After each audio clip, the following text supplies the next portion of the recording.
हरे कृष्ण प्रभुजी। अहिले जुन अधिक मास अथवा यो मलमास चलिरहेको छ, यो मलमासमा चाहिँ प्रत्येक व्यक्तिले गर्नुपर्ने अथवा उहाँहरूले पालन गर्नुपर्ने विधि नियमको बारेमा बताइदिनुहोस् न। सर्वप्रथम त यो मलमास भनेको के हो, यसको सुरुवात कसरी भयो, यसको बाटोमा हजुरलाई भन्न चाहन्छु।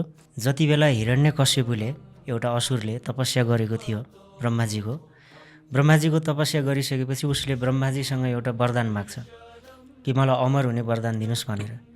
ब्रह्माजीले भन्नुहुन्छ म त्यो वरदान दिन सक्दिनँ, तिमीले अर्कै वरदान माग भन्नुहुन्छ। त्यसपछि हिरण्यकश्यपुले के वरदान मागेको थियो भन्दा, त्यसो भए हजुरले मलाई यस्तो वरदान दिनुहोस् कि न मलाई कसैले दिनमा मार्न सकोस्, न मलाई कसैले रातमा मार्न सकोस्, न मलाई कसैले घरभित्र मार्न सकोस्, न मलाई कसैले घर बाहिर मार्न सकोस्, न मलाई कसैले जमिनमा मार्न सकोस्, न मलाई कसैले पानीमा मार्न सकोस्, न मलाई कसैले आकाशमा मार्न सकोस्, न मलाई मनुष्यले मार्न सकोस्, न कुनै देवताले मार्न सकोस्, न मलाई कुनै अस्त्रले मार्न सकियोस्, न मलाई कुनै शस्त्रले मार्न सकियोस् भनेर यस्तो प्रकारले उसले वरदान मागेको थियो। र त्यही वरदानमध्ये एउटा उसले के मागेको थियो भन्दा, मलाई 12 महिनामा कुनै पनि महिनामा कसैले मार्न नसकोस् भनेर यसरी वरदान मागेको थियो। लगभग अमर हुने किसिमको वरदान थियो यो। ब्रह्माजीले तथास्तु भन्नुभयो, वरदान दिनुभयो। अब उसले ताण्डव गर्न थाल्यो, एकदम उन्मत्त तरिकाले सबैलाई दुःख दिन थाल्यो। त्यसपछि अब देवताहरूले भगवानसँग प्रार्थना गर्न थाल्नुभयो र अन्तिममा सारांशमा कुरा के हो भन्दा, अब यो हिरण्यकश्यपु असुरलाई वध गर्नुपर्नेछ।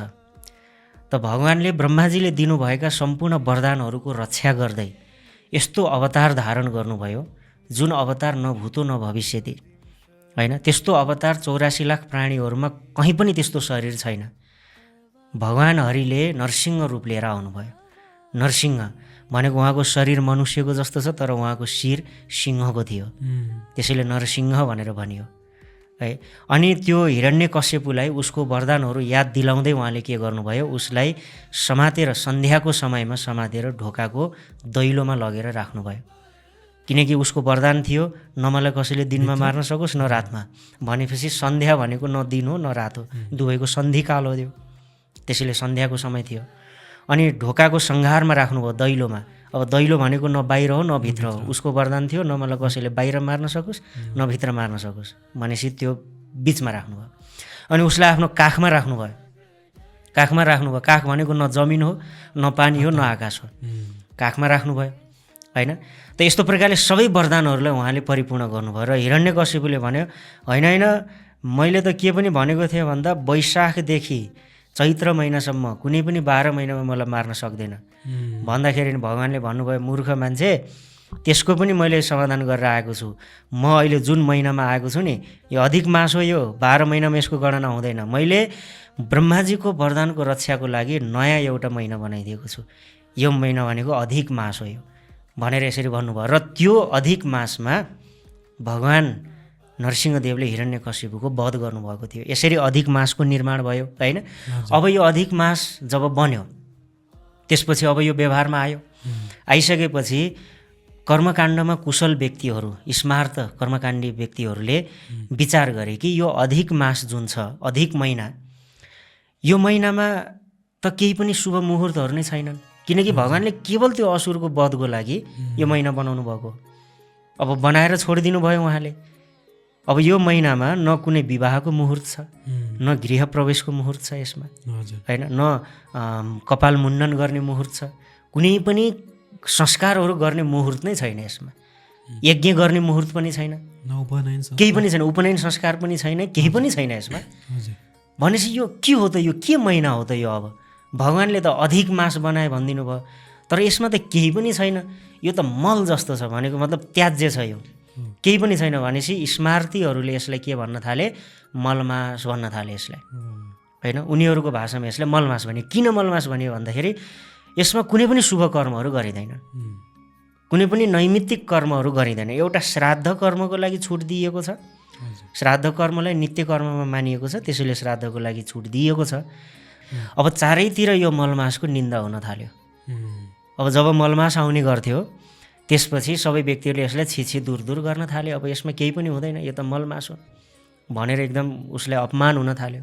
त्यसपछि यो मलमास के गरे त भन्दा, एकदम दुखी हुँदै भगवान विष्णुको वैकुण्ठ लोकमा पुग्छन् भने। अनि गएर भन्छन्, प्रभु हजुरले मलाई बनाउनु भयो, हजुरले सबै अस्तित्वलाई एउटा न एउटा विशेषता दिनुभएको छ सबैलाई। तपाईँको अस्तित्वमा एउटा लामखुट्टे पनि बिना विशेषताको छैन, सबैको केही न केही विशेषता छ। भने मलाई यस्तो हजुरले बनाइदिनु भयो, केही विशेषता छैन, मलाई मलमास भनेर एकदमै उपेक्षा गरिराखेका छन्, मेरो केही औचित्य नै छैन, बरु मलाई समाप्त गरिदिनुहोस् भनेर भनेपछि भगवान् विष्णुले के भन्नुहुन्छ, अब यसको समाधान त स्वयं गोलोक बिहारी श्रीकृष्णले नै गर्नुहुन्छ, उहाँ लिएर जान्छु म हिँड भनेर भगवान् विष्णुले मलमासलाई लिएर गोलोक जानुहुन्छ।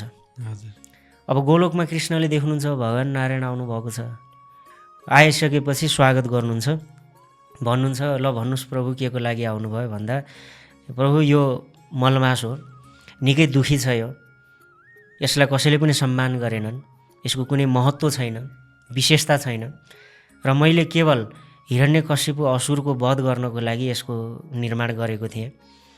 अब के गर्नुपर्छ, यसको लागि एउटा विशेषता यसले खोजेर आएको छ, हजुरले कृपा गरिदिनुहोस् भनेर भनेपछि भगवान् श्रीकृष्णले मुस्कुराउँदै हेर्नुहुन्छ, हेरेर के भन्नुहुन्छ भन्दाखेरि ल यसलाई आजसम्म मलमास भनेका थिए नि व्यक्तिहरूले, तर यो मलमास होइन, अबदेखि यो मेरो नामबाट प्रसिद्ध हुनेछ, म यसको अधिष्ठाता देवता हुनेछु, मेरो नामलाई वेदहरूले पुरुषोत्तम भन्छन्, म सबै पुरुषहरूमा उत्तम हुँ, द्वाविमौ पुरुषौ लोके छराश्चक्षर एव छ, गीताको 15 अध्यायमा भन्नुभयो नि, छर र अक्षर पुरुष हुन्छन्। छर पुरुष भनेको यो पृथ्वीमा बद्ध अवस्थामा रहेका जीवहरूलाई छर पुरुष भनिन्छ, अक्षर पुरुष भनेको चाहिँ मुक्त भएर वैकुण्ठमा रहेका नित्य पार्षदहरूलाई अक्षर भनिन्छ। र कृष्णले के भन्नुहुन्छ गीतामा, म त्यो छर र अक्षर भन्दा पनि उत्तम छु, त्यसैले लोकमा र वेदमा मेरो नाम पुरुषोत्तम छ भनेर गीतामा भन्नुहुन्छ। त्यसैले भगवान् श्रीकृष्णकै नाम पुरुषोत्तम हो। त कृष्णले त्यहाँ के भन्नु भन्दाखेरि आजसम्म मैले यो पुरुषोत्तम नाम कसैलाई पनि दिएको छैन, यो मेरो विशेष नाम हो, आज तपाईँले लिएर आउनुभयो यसलाई भनेपछि त विशेष केही गर्नु पऱ्यो नि त, होइन? किनकि ल्याउनेवाला को हो, सिफारिस गरिदिनेवाला को हो, उसलाई हेरेर दिनुपर्छ कि पद प्रतिष्ठा, होइन? जोपादेले ल्याएको भए त यस्तो व्यक्तिले ल्याएको हो के दिने यसलाई भन्ने हुन्थ्यो, तर ल्याउनेवाला साक्षात् जगतपति भगवान् नारायण भनेपछि त यसलाई त्यही अनुसार दिनु पऱ्यो। ल आजदेखि तिमी मलमास होइन, आजदेखि तिमी पुरुषोत्तम मास हुनेछौ, मेरो नामबाट तिम्रो प्रसिद्ध हुनेछ। र सबैले भन्छ नि तिमीमा कुनै मुहुर्त छैन, केही शुभ कर्म छैन नि, ल म आजदेखि नियम बनाउँछु, सबै 12 महिनाहरूमध्ये सबैभन्दा पवित्र महिना तिमी 13औँ महिना तिमी मलमास हुनेछौ, पुरुषोत्तम मास, मलमास भनेछु पुरुषोत्तम मास, पुरुषोत्तम महिना हुनेछौ, र तिम्रो नाम मलमास होइन, अबदेखि तिमी मार्जन मास हुनेछौ, सबै वैष्णवहरूलाई साधकहरूलाई मार्जन गरिदिनेवाला तिमी हुनेछौ, त्यसैले तिमी चाहिँ मार्जन मास हुनेछौ।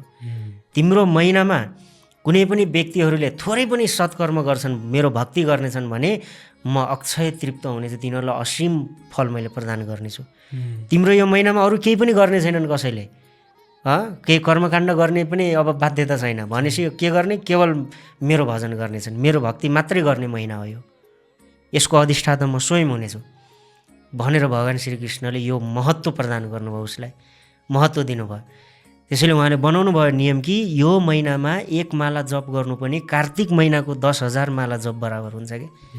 कार्तिक महिनाको महात्म्यमा हामी सुन्छौँ नि, दामोदर मास, त्यो बेलामा अरू बेलामा गरिएको 10,000 नाम जप बराबर त्यो बेलामा गरिएको एक नाम भनिन्छ नि, तर मलमास भनेछु मैले, यो मार्जन मास, यो पुरुषोत्तम मास, यसको महिमा के हो भन्दा कार्तिक महिनाको 10,000 नाम जप र यो महिनाको 1 नाम बराबर हुन्छ, यसको अक्षय पुण्य हुन्छ, होइन? त्यसैले यो समयमा वैष्णवहरूलाई अब केही गर्नुपर्ने बाध्यता छैन, यहाँ बिहा पनि गर्नु परेन, यहाँ चाहिँ घर नयाँ सर्नु पनि परेन, उपनयन गर्नु परेन, केवल माला लिएर भजन गर्ने, नाम जप, भगवानको सेवा यो महिनामा। त्यसैले यो महिनाको एक समयलाई उत्तम सदुपयोग गर्नुपर्छ व्यक्तिले, होइन? भगवानको प्राप्ति गर्नको लागि सर्वश्रेष्ठ महिना यदि कुनै छ भने यो पुरुषोत्तम महिना छ। त्यसैले भगवानले भन्नुभएको छ अबदेखि कसैले यसलाई मलमास भन्यो भने फेरि भयभरका सबै मलहरू त्यसमा जानेछन्, मल मतलब विकृतिहरू के त्यसमा जानेछन् भन्नुहुन्छ। त्यसैले मलमास भन्नु हुँदैन, यो महिना भनेको पुरुषोत्तम महिना हो, भगवानलाई अत्याधिक प्रिय छ यो।